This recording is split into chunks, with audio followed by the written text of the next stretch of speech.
Kumusta? Welcome sa Lenda Academy.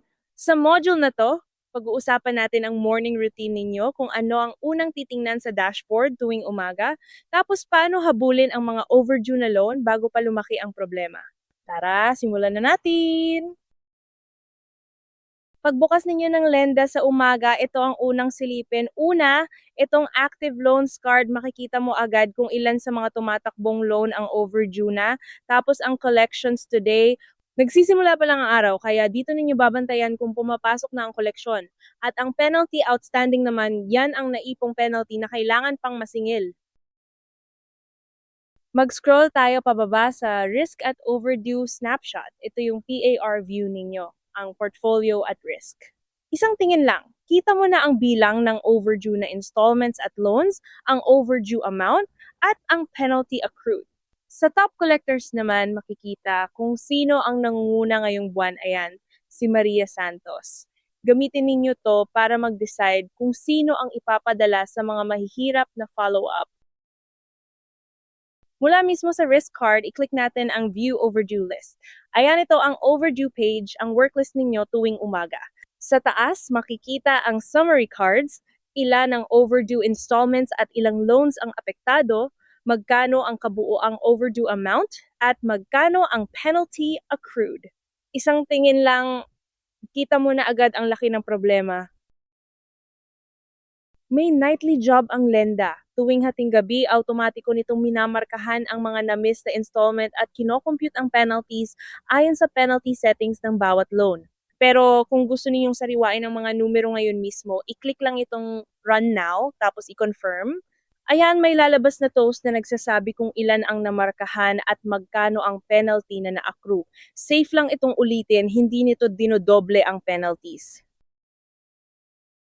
Nakasort ang listahan mula sa pinakamatagal ng overdue.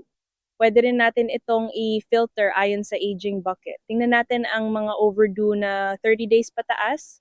Itong days column, dito makikita kung gaano nakatagal ang bawat isa. At heto ang pinakaluma, si Grace Flores, 79 na araw ng overdue ang installment niya sa ilalim ni Collector Ramon de la Cruz. Sila ang unahin ninyong habulin. Buksan natin ang loan ni Grace, i-click lang ang loan number. Ayan. Makikita ninyo sa badge sa taas, nasa overdue status na ang buong loan. At dito sa outstanding card, kita ang natitirang balanse niya at kung kailan ang susunod na due. Puntahan natin ang schedule tab. Dito sa penalty column, makikita ang penalty ng bawat na-miss na installment automatiko itong kinocompute ng nightly job ayon sa penalty settings ng loan.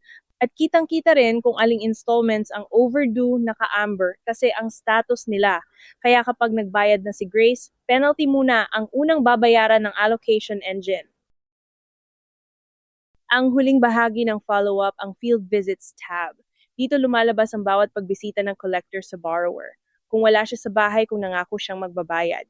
Kasama ang petsa at notes. Galing ito mismo sa collector app kaya kompleto ang record ninyo sa bawat overdue na loan. Hindi ka na kailangang manghula kung na-follow up na ba. Balik tayo sa dashboard para mag-recap. Una, silipin ang dashboard tuwing umaga, ang overdue count sa active loans, ang collections, at ang risk snapshot. Pangalawa, buksan ang overdue page at unahin ang pinakamatagal ng overdue.